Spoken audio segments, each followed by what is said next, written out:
ನಮಸ್ಕಾರ ಸ್ನೇಹಿತರೆ. ಇವತ್ತಿನ ವಿಡಿಯೋದಲ್ಲಿ ನಾನು ಮಾತಾಡಕ್ ಹೊರಟಿರೋ ವಿಷಯ ಫುಟ್ಪಾತ್ ಅತಿಕ್ರಮ ಮಾಡ್ಕೊಂಡಿದ್ದಾರೆ. ಅದ್ರ ಬಗ್ಗೆ ಮಾನ್ಯ ನಮ್ಮ ಸಚಿವರಾದಂತಹ ಶ್ರೀ ಕೃಷ್ಣ ಬೈರೇಗೌಡರು ಒಂದು ತೀರ್ಮಾನ ತಗೊಂಡ್ರು. ಫುಟ್ಪಾತ್ ನ ತೆರವು ಮಾಡಬೇಕು, ಕ್ಲೀನ್ ಸಿಟಿ ನಿರ್ಮಾಣಕ್ಕೆ ಅವರು ಒಂದು ಹೆಜ್ಜೆ ಇಟ್ಟಿದ್ದಾರೆ. ಎಲ್ಲರೂ ಒಪ್ಕೊಳ್ಳುವಂತ ವಿಷಯನೇ. ಪಾದಚಾರಿಗಳಿಗೆ ಇದರಿಂದ ಒಳ್ಳೇದಾಗುತ್ತೆ ಅನ್ನೋದು ಕೂಡ ನಿಜಕ್ಕೂ ಮೆಚ್ಚುವಂತ ವಿಷಯನೇ. ಆದ್ರೆ ಇಲ್ಲಿ ಬೀದಿಗೆ ಬಿದ್ದಿರೋ ವ್ಯಾಪಾರಿಗಳ ಪರಿಸ್ಥಿತಿ ಏನು, ಇದ್ರ ಬಗ್ಗೆ ಯಾರು ಕೂಡ ಮಾತಾಡ್ತಾ ಇಲ್ಲ. ಒಂದು ಆಲ್ಟರ್ನೇಟಿವ್ ಸೊಲ್ಯೂಷನ್ ಕೂಡ ಯಾರೂ ಹೇಳ್ತಾ ಇಲ್ಲ.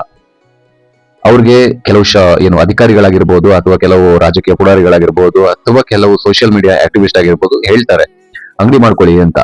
ಇವತ್ತು ಬ್ಯಾಂಗ್ಳೂರಲ್ಲಿ ಬಾಡಿಗೆ ದಂಧೆ ಯಾವ ತರ ನಡೀತಾ ಇದೆ ಅನ್ನೋಂಥದ್ದು ಎಲ್ರಿಗೂ ಗೊತ್ತಿದೆ. ಒಬ್ಬ ಸಾಮಾನ್ಯ ವ್ಯಕ್ತಿ ಒಂದು ಅಂಗಡಿ ತಗೊಂಡು ನಡೆಸೋದು ಅಷ್ಟು ಸುಲಭದ ಮಾತಲ್ಲ. ನಾನು ಸೋಷಿಯಲ್ ಮೀಡಿಯಾದಲ್ಲಿ ವಿಡಿಯೋ ಮಾಡ್ಕೊಂಡು ಕುತ್ಕೊಂಡು ಹೇಳೋದಷ್ಟು ಸುಲಭ ಅಲ್ಲ. ಒಬ್ಬ ವ್ಯಾಪಾರಿ ಅದನ್ನ ಸಸ್ಟೈನ್ ಮಾಡ್ಕೊಳ್ತಾನೆ ಅನ್ನೋಂಥದ್ದು. ಸೊ ಮಾತಾಡೋದಕ್ ಮುಂಚೆ ಒಂದು ಯೋಚನೆ ಇರಬೇಕು ಅಲ್ವಾ. ಸೊ ಇನ್ನೊಂದು, ಈ ಬೀದಿ ಬದಿ ವ್ಯಾಪಾರಿಗಳನ್ನ ತಗ್ಸೋದ್ರಿಂದಾನೇ ಎಲ್ಲಾ ಸೊಲ್ಯೂಷನ್ ಸಿಕ್ಕು ಅಂತಾನ? ಪಾದಾಚಾರಿಗಳು ಎಲ್ಲಾ ಕಡೆನೂ ಇದಾರತಾನೆ. ಸೊ ಈ ಒಂದು ಏನು ಶ್ರೀಮಂತರು ರಾಜಕೀಯ ನಾಯಕರುಗಳ ಮನೆಗಳಿದೆಯಲ್ಲ, ಅಲ್ಲೂ ಒಂದ್ಸತಿ ಹೋಗಿ ವಿಸಿಟ್ ಹಾಕ್ ಬನ್ನಿ. ಅಲ್ಲೂ ಕೂಡ ಫುಟ್ಪಾತ್ ಇದೆ.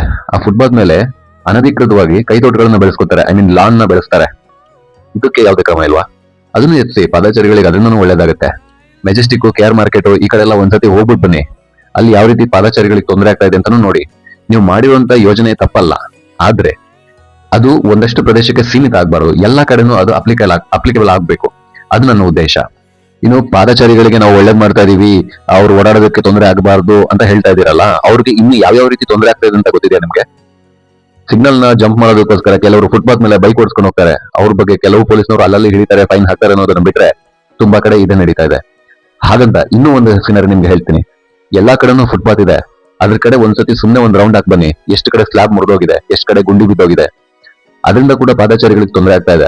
ಸೊ ನೀವು ಸೊಲ್ಯೂಷನ್ ಅಂತ ಬಂದಾಗ ಎಲ್ಲದನ್ನೂ ನೋಡ್ಬೇಕಾಗತ್ತೆ. ಬರೀ ಯಾವಾಗ ನೋಡಿದ್ರು ಬೀದಿ ಬದಿ ವ್ಯಾಪಾರಿಗಳನ್ನ ತೆಗ್ಸೋದ್ರಲ್ಲ ಇರ್ತೀರಾ. ಬೀದಿ ಬದಿ ವ್ಯಾಪಾರಿಗಳು ಅಂದ್ರೆ ಅಷ್ಟು ಕೇವಲನ? ಅವ್ರಿಗೂ ಒಂದ್ ಜೀವನ ಇದೆ ಸ್ವಾಮಿ.